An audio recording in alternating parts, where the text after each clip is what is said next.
Morning student. আচ্ছা আচ্ছা, তোমার হাতে ওটা কি আছে বলো তো? ওটা কি তোমার হাতে কি? ওটা কি পেন? আচ্ছা ঠিক আছে, পেন।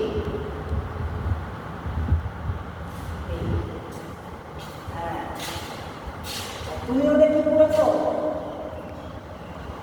হাতে? টাকা, ঠিক আছে, টাকা টাকা, ঠিক আছে। আচ্ছা, আমাদের রাজধানীর নাম কি বলো তো? কে বলবে?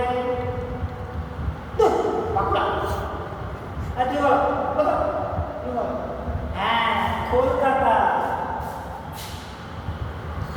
তাহলে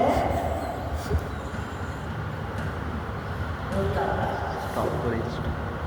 আচ্ছা, কারোর বাড়িতে কোনো পোষা কোনো জন্তু জানোয়ার আছে? কি আছে? ছাগল। ঠিক আছে।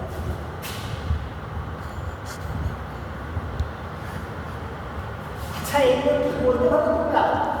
আমি কেন লিখলাম বলতে পারো তো?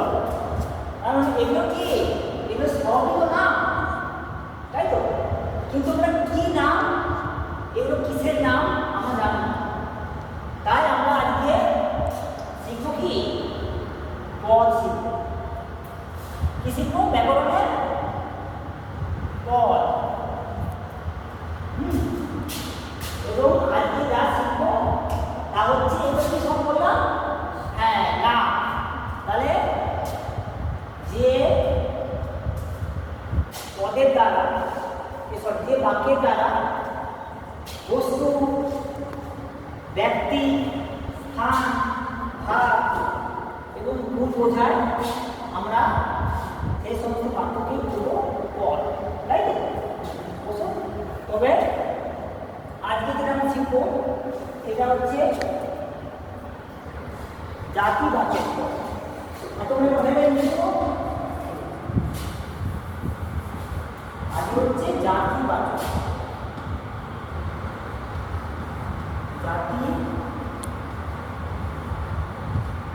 জাতিবাচকের মধ্যে কি আসছে? ওই যে বললাম, আমি তো বলি রাম। রাম একটি ভালো ছেলে।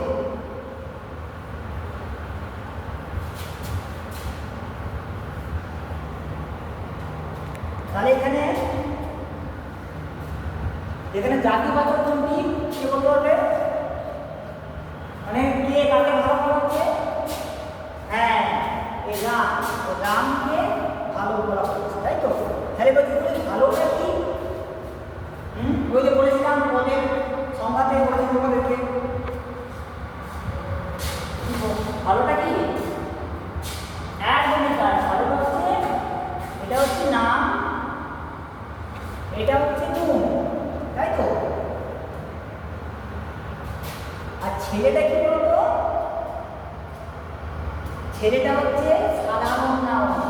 এই সাধারণ নাম ইংরেজিতে বলে এটাকে কি বলে? এই তুমি বলো তো, তুমি ভালো পারো, তুমি বলো তো।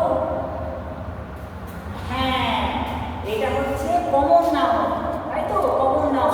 এবার কি হলো? রাম আর এই ছেলে, তাই তো? আচ্ছা, কেন বলতো রাম কি করে একটা প্রপার নাম হলো আর এটা কি করে কমন নাম হলো? তোমরা ইংরেজি শেখাচ্ছে এখন, তাই তো? তাহলে এটা কি সাধারণ নাম হলো, এটা একটু সঠিক একটা নাম হলো, কি হলো না? আজকে দেখো ভালো, এই যে রাম যখন এই ছেলে একটা নাম হলো, তখনই একটা নির্দিষ্ট নাম হলো, তাই তো? আমি তোমার একটা গাছ, একটা গাছ সব গাছকে বলে, এবার যদি আম গাছ বলি তখন কি হলো? গাছটার একটা নির্দিষ্ট নাম হয়ে গেল।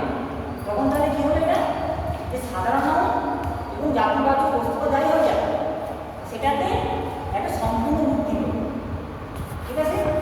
আচ্ছা, তাহলে আমরা আজকে যেটা শিখলাম যে আমাদের যে পদ আছে, সেই যে নাম পদ, ক্রিয়াপদ, সর্বনাম পদ, আজকে আমরা কি শিখলাম? নাম পদ, নাম পদের কথা শিখলাম। এবার কালকে শিখবো আমরা বস্তুবাচক, ঠিক আছে?